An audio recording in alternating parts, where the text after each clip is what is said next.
Bonjour à vous. Cette présentation sonorisée étudie le thème du tutorat à distance. Je m'appelle Jacques Cartier, je suis enseignant honoraire à l'Université de Franche-Comté et auto-entrepreneur. Mon entreprise s'appelle espace-formation.eu. Cette présentation est en licence Creative Commons, paternité, pas d'utilisation commerciale, partage à l'identique. Nous remontons un peu en arrière dans le temps, en 2001, pour lire un texte fondamental à cette époque-là, une circulaire de la Direction générale à l'emploi et à la formation professionnelle, qui stipulait des choses qui étaient fondamentales pour ceux et celles qui initiaient des projets de formation à distance et qui incluaient du tutorat.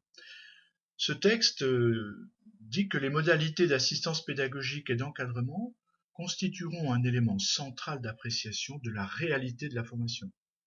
Il en est de même des moyens mis en œuvre pour évaluer et valider les formations.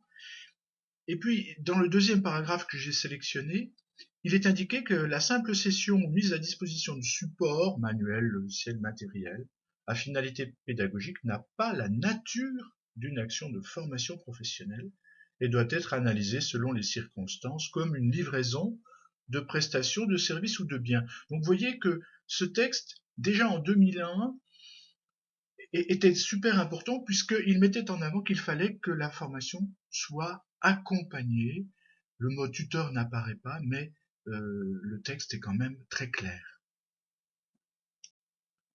Maintenant, en 2014, eh bien, de nouveaux textes sont sortis concernant la formation continue des adultes et la formation à distance. Et vous voyez que dans ce décret du 20 août 2014, eh bien, les moyens d'organisation, d'accompagnement ou d'assistance pédagogique et technique mis à disposition du stagiaire qui suit une séquence de formation ouverte et à distance comprennent notamment donc les compétences et qualifications des personnes chargées d'assister le bénéficiaire de la formation, et donc que la personne elle est reconnue à part entière, elle doit être présente, elle doit jouer ce rôle. On doit indiquer les modalités techniques, donc la façon dont le stagiaire va être accompagné, assisté, à quel moment, à quelle périodicité, et puis aussi les délais de prise en charge de ce suivi qui doit être indiqué clairement. Donc là, vraiment, avec cette nouvelle loi sur la formation continue, le tutorat, l'accompagnement des personnes est réellement un élément essentiel de la formation ouverte et à distance. L'étymologie du mot tuteur, ce mot vient du latin tutor, un défenseur, un protecteur, un gardien. Dans le Petit Robert de 95, il s'agit d'une personne qui est chargée de veiller sur un mineur, une personne handicapée majeure, etc., pour gérer ses biens.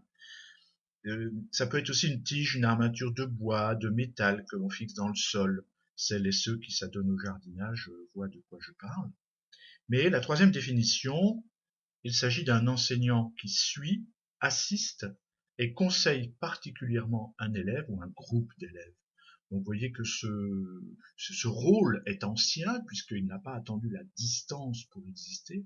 Le tutorat est aussi une façon d'accompagner les personnes en présence.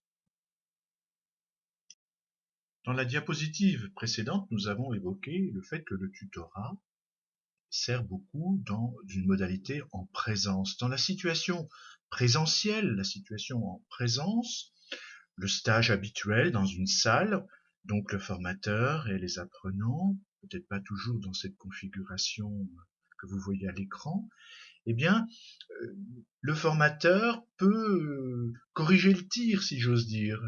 Par exemple, donner des explications sur la consigne de travail à réaliser. Il a les personnes sous la main. Le contact peut être direct et donc on peut accompagner les personnes, par exemple en faisant des travaux de groupe. Comme vous êtes présent, vous le formateur, vous avez moyen d'accompagner directement, de tutorer, si l'on peut dire, dans la salle. Mais bien sûr, toute formation n'a pas lieu uniquement dans une salle. À un moment donné, on peut dire que beaucoup de formations maintenant vont vers l'hybridité, c'est-à-dire un mélange entre présence et distance. Et là, à distance, eh bien, vous ne pourrez pas assumer ce rôle d'accompagnement de cette façon-là. À distance, que ce soit hybride, par exemple, un même temps présence et un même temps distance, ou alors totalement à distance, vous ne pouvez pas agir comme dans une salle fermée. Vous devez réfléchir à une nouvelle façon de réaliser la formation. Vous ne pouvez pas exposer sans arrêt des savoirs savants devant tout le monde, vous enregistrer, etc. Non, vous allez donc vous consacrer à une façon de suivre les personnes, de les accompagner. Vous allez donc avoir beaucoup à communiquer. Vous allez devoir inventer des situations pédagogiques nouvelles suite à la mise à distance de votre formation. Vous devenez ainsi une personne ressource, vous soutenez, vous guidez. Tout ça, il va falloir l'inventer, le mettre en place, le structurer pour que cet accompagnement soit efficace. Qui est le tuteur? En fait, ça peut être un formateur expert et auteur, la personne qui tutore les ressources qu'elle a elle-même produites. Ça peut être un formateur expert du domaine, de la discipline, de la technique particulière qui est abordée, mais qui n'est pas à l'origine des ressources, des contenus. Ça peut être un personnel technique qui va s'occuper d'un accompagnement plutôt technique, informatique, etc. Ça peut être un personnel administratif qui a été choisi pour accompagner des collègues de bureau, dans une administration, dans une entreprise. Ça peut être aussi un apprenant pair, c'est-à-dire soit un apprenant qui a déjà fait la formation et à qui on demande de l'accompagner, de la tutorer. Et ça peut être aussi à un moment donné dans une formation le rôle d'un apprenant particulier.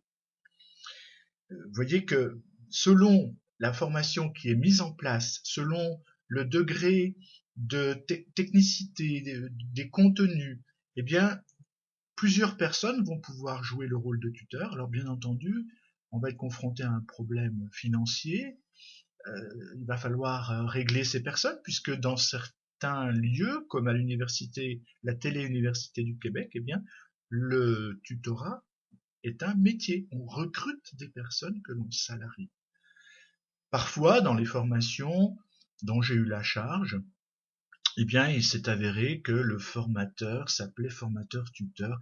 Il faisait un peu tout. Les contenus, l'accompagnement des contenus, l'accompagnement technique, administratif, etc. Donc, tout ça va dépendre de la spécificité du dispositif de formation qui va être mis en place. Pour aller plus loin, dans l'étude des rôles joués par le tuteur, je m'appuie sur une enquête qui a été réalisée à la Télé-Université du Québec par une équipe animée par Pierre Gagné et qui a opéré un sondage auprès d'environ 1000 étudiants sur leurs attentes et leurs besoins par rapport au tutorat. Ce n'est pas une étude très récente, mais je n'ai pas trouvé de document aussi pertinent. C'est pour ça que je l'utilise encore aujourd'hui comme ressource. On voit par exemple que l'attitude motivante de la personne tutrice, c'est la chose qui est citée en premier. On a 89% de satisfaction. Et puis, un moment aussi très important, 83%, le contact de démarrage. Ce moment important où on va entrer dans la formation. Et puis, les réponses données par le tuteur, leur qualité.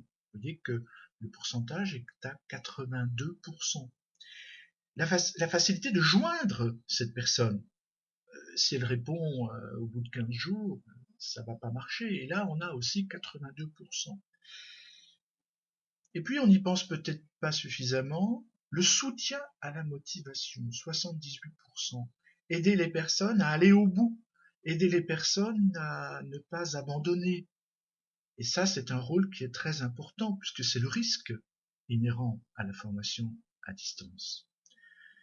L'expert de contenu, vous voyez que le rôle est important, bien entendu, il faut que la personne soit spécialiste, à 74% donc. Et puis, la, la rétroaction, c'est-à-dire, par exemple, les évaluations, les résultats aux évaluations, la façon dont le tuteur s'adresse à la personne, en essayant toujours de valoriser, d'avoir une évaluation qui soit formative, 70%. Correcteur de travaux, vous voyez que là, c'est pas un rôle très important, puisqu'on tombe à 55%. Et puis, un rôle peut-être aussi un peu sous-estimé, eh bien, c'est l'information administrative. Eh bien, oui, le tuteur, inévitablement, il doit donner des informations sur l'organisation, sur les dates des choses, comment ça va se passer, dans quel contexte, etc. Vous voyez, ce qu'attendent les personnes, je crois que c'est important que l'on sache au départ que tous ces éléments vont être appréciés par les personnes qui sont en formation. On peut ainsi pas à pas dégager une typologie du tutorat. On l'a vu dans l'enquête précédente de Pierre Gagné, par exemple le tutorat d'accueil, ce moment important d'entrée dans la formation. On peut parler aussi d'un accompagnement cognitif, c'est-à-dire qui concerne les apprentissages, aider les personnes à s'organiser, à développer une stratégie personnelle d'apprentissage. Et puis, on va se baser sur un travail en autonomie. Il y a, dans certaines formations, on parle de modules seuls devant l'écran, où la personne est en auto-formation quasi intégrale. Mais aussi, on va organiser des travaux en groupe. Et tout ça, il va falloir accompagner, structurer, aider à ce travail. Beaucoup un rôle relationnel. On va échanger avec les personnes, soit directement sur la plateforme par des forums ou par mail si on veut une relation plus directe entre deux personnes, entre le tuteur et l'apprenant. On va ainsi éviter la solitude, notamment s'il y a des parcours en autonomie où la personne risque de perdre pied. Et puis, l'évaluation, alors on l'évoquait tout à l'heure, cette évaluation, elle est fondamentale parce que la personne va mieux se situer, mieux savoir où elle va, ce qu'elle a appris, tout ça dans un souci d'une évaluation positive, formative. Une gestion, un tutorat de gestion, puisqu'on va gérer un groupe, on va gérer les apprenants, les personnes, la structuration de ce dispositif de formation, et puis un tutorat technologique. Alors là, on pourrait parler d'une assistance de premier niveau. C'est pas le tuteur qui va aller ouvrir l'ordinateur de l'apprenant, mais Dieu sait qu'il y a beaucoup de paramètres, par exemple le navigateur, etc. Ce qui concerne le son, le micro, on a toujours des petits soucis comme ça techniques que le tuteur va prendre en charge. Jacques Rodet, depuis une dizaine d'années, a spécialisé son activité sur le tutorat. Il a créé en 2003 le blog de TAD, le blog du tutorat à distance, qui est un lieu d'écriture, de publication qui fait référence sur le tutorat. Dans ce tableau qu'il a mis en ligne, à deux entrées, donc la colonne de gauche sur les fonctions, accueil, orientation, organisationnel, pédagogique, socio-affectif, motivationnel, technique, métacognitif, évaluation. S'ajoutent donc les colonnes qui traitent du plan cognitif, du plan socio-affectif, du plan motivationnel, du plan métacognitif. Alors, on va pas tout analyser ce tableau, je vais prendre quelques exemples pour que vous compreniez mieux de quoi il retourne. J'ai donc sélectionné 7 cellules que je souhaite commenter. La première, dans le plan socio-affectif, initier la construction d'un sentiment d'appartenance. En fait, un des problèmes de la formation à distance, ça peut être l'isolement, ça peut être le sentiment d'être seul, et le risque lié, c'est l'abandon. Donc le tuteur a un rôle de rapidement faire prendre conscience aux personnes qu'elles sont à plusieurs, il y a un groupe sur lequel on peut s'appuyer, on peut échanger avec d'autres personnes, on appartient donc à ce groupe avec des objectifs qui sont communs. La deuxième cellule, dans le plan motivationnel, accompagner le processus d'autonomie. On parle souvent en formation à distance d'auto-formation, voire d'auto-formation intégrale, où la personne a un grand rôle à jouer seule. Tant mieux si elle est accompagnée. Donc le tuteur a un rôle important pour initier une autonomie grandissante de l'apprenant. Alors ça va pas se faire tout seul, c'est pas si simple à mettre en place. Ça va être dans des activités à réaliser, des productions à faire, que pas à pas cette autonomie sera grandissante. La troisième cellule commentée dans le plan socio-affectif, faciliter la collaboration entre apprenants. Aujourd'hui, on demande beaucoup aux personnes de travailler en groupe, mais pas seulement en formation, aussi dans le milieu du travail. On peut difficilement travailler seul dans son coin. Donc cette collaboration, elle sera initiée et coordonnée, animée par le tuteur, sous la forme par exemple de travaux de groupe. La cellule numéro 4, dans le plan métacognitif, faire prendre conscience de ses habilités à collaborer. Parfois, des personnes sont un peu en manque de confiance et osent pas s'intégrer dans le groupe, participer, produire, prendre la main, animer. Là aussi, dans les activités pédagogiques que le tuteur anime, eh bien, il va falloir que cette personne ait des responsabilités, anime par exemple une partie d'une classe virtuelle.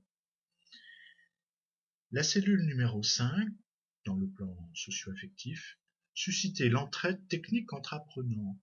Bon, malgré l'évolution des technologies, malgré l'évolution de l'informatique, il y a toujours des petits soucis techniques, on ne peut pas y échapper. Le tuteur ne peut pas tout faire et souvent, dans les groupes que l'on anime, on trouve des personnes qui sont très, très habiles avec toutes ces technologies et souvent, elles sont une aide précieuse pour les autres. Donc ça aussi, ça va aider certaines personnes à gagner en autonomie et à être bien intégrées dans le groupe. La cellule 6, donc sur le plan cognitif, faire conscientiser ses préférences cognitives. Beaucoup de personnes ne savent pas très bien comment elles apprennent le mieux, de quelle façon, est-ce que c'est par des textes, par des vidéos, par des schémas, des images. Et ça, je crois que tout au long de la formation, le tuteur, lorsqu'il fait des synthèses d'activités, etc., peut faire prendre conscience pas à pas aux personnes, euh, leur faire prendre conscience des activités les plus pertinentes pour elles quant à leur apprentissage. Elles vont se rendre compte que, par exemple, elles seront plus textuelles ou plus attirées par des vidéos, que les informations passeront mieux de cette façon-là. La dernière cellule, de la numéro 7, aider à s'auto-évaluer, donc dans le plan métacognitif. Ça, c'est une chose qui gagne à avancer dans le sens où les gens ont l'habitude d'une évaluation sommative, l'examen, etc. et sont un peu gênés lorsqu'on leur demande de s'auto-évaluer, et surtout en formation d'adultes. Et ça, c'est un apprentissage qui est fondamental puisque on s'oriente de plus en plus vers des validations de compétences. Ce ne sont pas des savoirs savants que l'on doit régurgiter. Et pour valider ces compétences, il faut que la personne soit vraiment concernée et participe à cette auto-évaluation. Est-ce que le tuteur doit être réactif ou proactif? Réactif, entendez par là, eh bien, il attend que les personnes se manifestent, il attend d'être sollicité. S'il est proactif, il va au-devant, si vous voulez, des apprenants. Il les sollicite, il propose des activités, des aides. Alors, vous voyez bien que il faut que le tuteur il trouve un équilibre entre ces deux états, réactif, proactif. On peut pas non plus être absent totalement, et on peut pas non plus être présent 24 heures sur 24, y compris les week-ends, et solliciter les personnes sans arrêt. Donc il va falloir trouver un équilibre dans l'action à mener et doser cette action. Vous voyez, ne pas envahir l'espace personnel des apprenants, mais ne pas non plus les laisser dans l'attente, dans l'incertitude. Et on a vu que la plupart du temps, les apprenants eh bien, sont très sensibles au fait que leur tuteur soit proactif. Plus on avance dans cette présentation, plus on se rend compte que le tuteur a un rôle extrêmement important de communication. Et pour communiquer, eh bien, comme les personnes sont à distance, soit totalement, soit en partie, il va donc utiliser des outils de communication du réseau, de l'Internet, via un forum, un chat, une audioconférence. Il va donc manipuler ces outils et les utiliser à bon escient. C'est-à-dire qu'en fait, pour répondre aux besoins d'autonomie des personnes, il va anticiper, organiser le travail, structurer, expliquer ses interventions, et il va s'adapter aussi, il va communiquer à la fois avec des personnes seules, mais aussi avec le groupe. Donc vous voyez que les qualités qu'il doit mettre en avant sont des qualités de communication en s'appuyant donc sur les outils mis à sa disposition sur le réseau par la plateforme aussi de formation qu'il va utiliser. Dans ce schéma que vous avez à l'écran, excusez-moi, il est en anglais parce que j'ai trouvé une version donc libre de droit dans cette langue-là. Donc ce network teacher, le professeur, l'enseignant en réseau, ça inclut bien sûr le formateur en réseau, et ce schéma reprend un peu tous les outils que cette personne va utiliser. Donc notre tuteur, en fait, utilise tous ces médias, tous ces moyens de communication, qui sont à la fois les outils de recherche, des outils de production, des outils de communication, des outils collaboratifs, des outils de partage. Donc vous voyez, ce panel d'activités, de types d'activités, va nécessiter de sa part une connaissance du réseau, une connaissance des outils de communication, donc une dextérité quant à leur utilisation. On pourrait même aussi évoquer le fait que l'identité numérique du tuteur est très affirmée, dans le sens où il sait bien se positionner dans son activité. Qui est-il sur Internet? Qui est-il dans son activité sur la plateforme? À propos de plateformes, on se rend compte de plus en plus que les plateformes institutionnelles proposées par l'organisme de formation, eh bien, souvent sont utilisées bien sûr, forcément, mais les personnes ont tendance également à utiliser des outils de l'Internet. Parce qu'elles sont habiles, elles s'en servent au quotidien, souvent ces outils aussi marchent très bien, donc on assiste à deux utilisations souvent, les outils institutionnels, par exemple la plateforme de formation, et aussi les outils que l'on trouve maintenant sur Internet. Donc c'est bien un tuteur, un network tuteur, un tuteur en réseau dont il s'agit.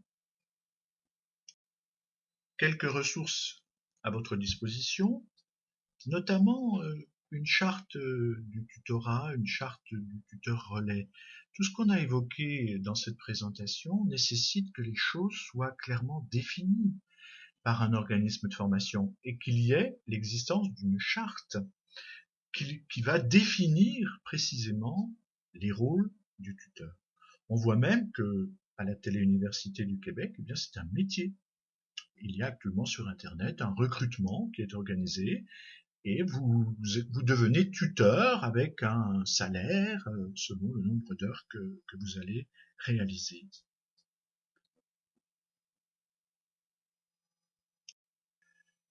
Le diaporama que je vous ai présenté est en licence Creative Commons, attribution, pas d'utilisation commerciale, partage dans les mêmes conditions. Ça signifie que si vous pouvez donc l'utiliser, vous pouvez le modifier, ajouter des diapositives, en enlever, en modifier, à la condition de citer l'auteur initial et que votre nouvelle présentation donc ne soit pas en utilisation commerciale et également que votre nouvelle présentation soit faite selon les mêmes termes de licence, c'est-à-dire cette licence paternité, pas d'utilisation commerciale, partage à l'identique. Pour mieux me connaître, je vous ai mis 2 liens, un lien vers mon site personnel et un lien vers ma plateforme de formation. Voilà, je vous remercie de votre attention et j'espère que ce document vous sera profitable pour la suite de vos activités. Merci.